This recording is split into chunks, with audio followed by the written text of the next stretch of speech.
Hi, Limit Break Overdrive with another Path of Exile video, and this is basically a follow-up to my patch notes rating I did, the full patch notes rating on YouTube.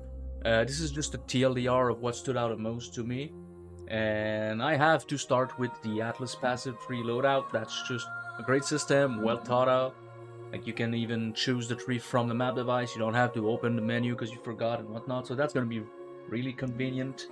The new Scarab thing is really good in my opinion, and I believe Octavian worked on that. So kudos to him, pretty good job. Like, you will be able to customize your league mechanics even more from what we've seen from with the Ultimatum Scarabs at least. Guaranteeing a boss, guaranteeing just Catalyst, and probably guaranteeing Inscribed Ultimatum too, because if you can guarantee Catalyst and then you take the Scarab that changed Catalyst into Inscribed Ultimatum, then I mean, that's quite nice. And of course, the new league mechanic. That seems pretty good, and in my opinion, this is gonna be an even better league than Affliction, and they're pretty similar. Like, Affliction was just empowering mobs to get more stuff, and this is basically what Necropolis is. You empower mobs, but you choose what reward you give to which type of monsters, and what empowerment they get, which is more control. But on top of that, we get a crafting system. And what they showed in the reveal was kind of, I mean, not bad, but we didn't get to see like massive item crafted created on the ground, so we won't get our expectations too high, but I'm pretty sure there's gonna be some really strong stuff. We saw some new fixes, like a big percentage damage recoup his life on chest, which we don't have usually, so I'm pretty sure there's gonna be some nutty affixes we can get, and there's a way to fracture an affix when you do this crafting, so we're probably gonna get one of these affixes just fractured on bases, which seems pretty fun, and you get new uniques that way. There's no new boss, but there's so much stuff that's changed endgame that I'm good with it. Speaking of changes in endgame, the stack decks no longer giving unique boss divination card is pretty good in my opinion, because they should only drop from bosses. That's what I believe.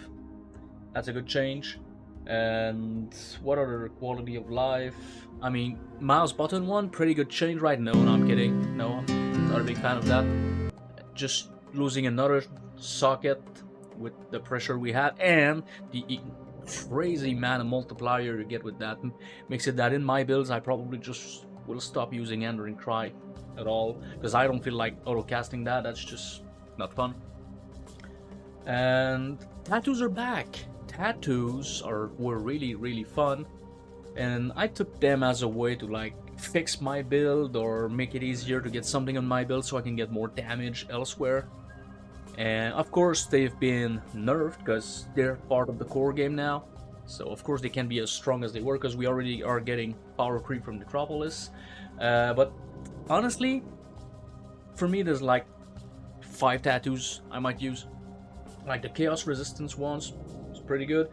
Increase melee damage instead of a strength node if I can afford it, because strength gives 2 I believe, so it's just a better strength node. You don't get a strength though, so you lose a little bit of life.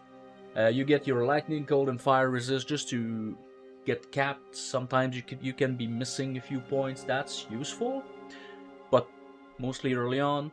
Increased effect of marks is pretty good. It's just 4%, but if you can stack like 3 or 4 of them, then alright, it's gonna be some damage. And stun avoidance, the stun is pretty bad on some builds, and instead of taking Unwavering Stance, you can get it through gear, on jewels maybe, and then just finish up with tattoos. That's gonna be useful.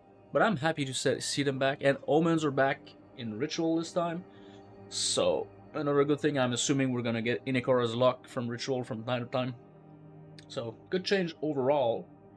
But my favorite change they've made, apart from the maybe apart from the Atlas Passive 3, is the loadouts. I mean, is the invitation. Maven's invitation stopped dropping. They don't exist basically anymore. Once you've witnessed the 4 bosses, I can't speak. Sorry.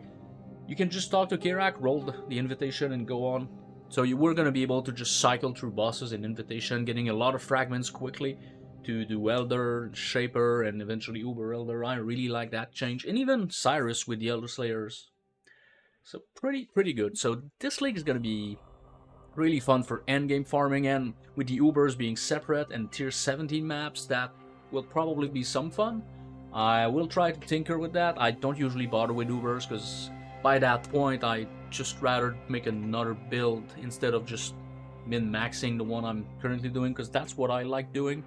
With the time I have, I made like 4 builds last league, which is not a lot, but that's what I'm trying. And I believe that's about it. I mean, I'm pretty excited for next Friday. Thank you for watching, and next video will probably be one of the build guides. Not sure which one yet, so stay tuned, take care, and I'll see you next time.